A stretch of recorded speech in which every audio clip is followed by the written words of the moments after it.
Hi, welcome to Transfiguration Today. Thank you for clicking on us. I'm Dan Blankowski. Transfiguration has the honor of hosting the newest American Cardinal, and we all have a chance to meet him in person.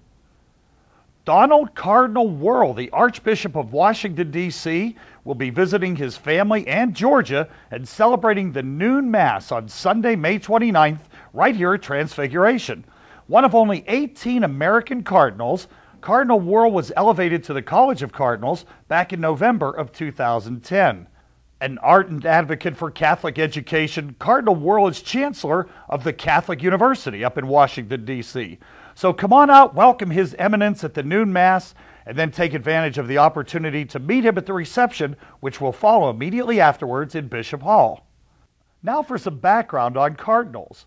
Among the College of Bishops, it's been a long-standing tradition of the Church to raise certain bishops and archbishops to the College of Cardinals. Because of their special devotion and holiness, they are called to assist the Holy Father in the governance of the Church. Cardinals are often archbishops of the largest dioceses in their countries or regions, or the heads of the department of the Roman Curia, which is the Pope's ministers of state. Of course, the singular role that the cardinals play is that of electing a new pope.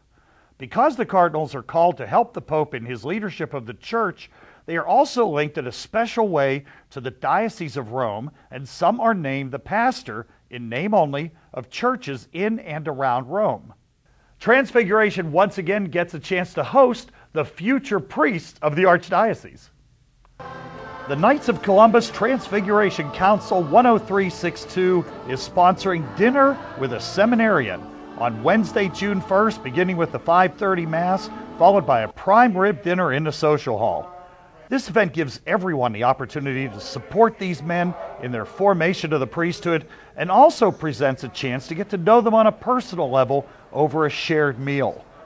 The seminarians who have attended in the past have expressed great appreciation for the support they receive. Tickets for the dinner are on sale now. Costs $30 for your prime rib dinner, and all proceeds from the event go to the seminarians. The Ladies Auxiliary of the Knights of Columbus is holding their second annual spaghetti dinner and used book sale. That's the weekend of June 10th through the 12th. They are in great need of gently read books, fiction or nonfiction, hardcover or paperback, as well as DVDs and videos, so now is a great time to clean off your bookcases and clean out your attic. Donations are now being accepted and spaghetti dinner tickets are on sale. All proceeds from the spaghetti dinner and the book sale will benefit our parish St. Vincent de Paul Society and the Family Assistance Fund. Some spaces have opened up on this year's mission trips with the Christine Group. The spots that need to be filled are, for the trip to Jackson, Mississippi, June 5th through 11th, we need one female chaperone and one teen. And for the trip to Bluffton, South Carolina in July on the 10th through the 16th, we have 3 open teen spots. Now, obviously, there's a time crunch to get these spots filled, so if you have any interest or if you'd like to find out more, please contact Sheila in the Christine office right away.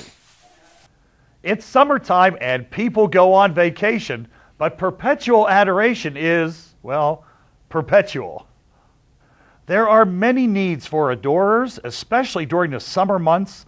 Hours for adoration are open every day of the week, and we have some urgent need for help. Check the bulletin for the list of these specific needs. How about spending an hour or two quietly with the Lord? You'll probably find it's a good experience. Just contact Judy or Bruce Goddard to get involved. The children at the Lynn Gap Center in the Philippines are often able to learn and experience things they could never experience without the center itself. In this edition of A Look at Lynn Gap, we find out the lessons learned from a garden. We had some land here at the center that we weren't using, and it was really a big pile of rocks. One of my directors on the Philippine board, he suggested, why don't you turn that into a garden? And so it was a great idea. I wish I'd have thought of it. And Gina, the manager here, found some people who would be willing to donate soil. And they donated 60 huge dump truck loads of soil, not pickup trucks, but dump trucks full of soil. And they brought it in and they dropped it in the middle of the pile of rocks, this big mountain of dirt. And then the kids got busy and they leveled the whole thing by hand. And what they were doing is we have rice bags, and they would put the dirt on the bags and carry it and dump it, and we bought them 2 wheelbarrows full to help with this process, and they literally wore out the wheelbarrows. And we started growing all these vegetables. We grow most of our own produce, and that's excess we sell at the city market. And what it's teaching the kids is agricultural things. We have a nursery where we start our own, all of our plants from seed. We invited in representatives of the city agriculture department to teach us what we should plant, how to build a compost pile. And we built the beautiful, beautiful garden. It is so great that earlier this year, the city agriculture department came and asked our kids if they would represent Toledo City at the Provincial Agriculture Fair, the 441st Agriculture Fair in Cebu City. And so they took our produce down there and put it on display, and the kids were the representatives for Toledo City. One of the kids, Rona, we appointed her to be the garden captain. So she was in charge of all the work crews. They break it up by rooms, the girls' room 2 against boys' room 1.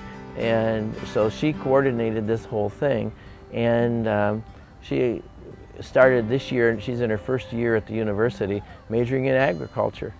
Her first research paper was the science of composting, which she learned right here at the center. She got an A. It taught them agriculture, it taught them leadership, it taught them team building, it taught them entrepreneurial an entrepreneurial spirit. They learned so many things. And I think from my perspective, the really special part of the garden is that this isn't something that I gave them. This isn't something that donors gave them. They did it themselves.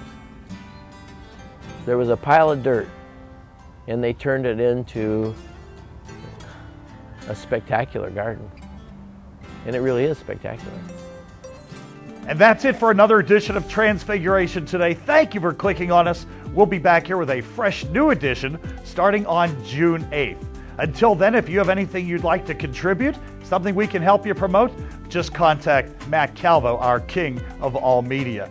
I'm Dan Blankowski. We'll see y'all next time.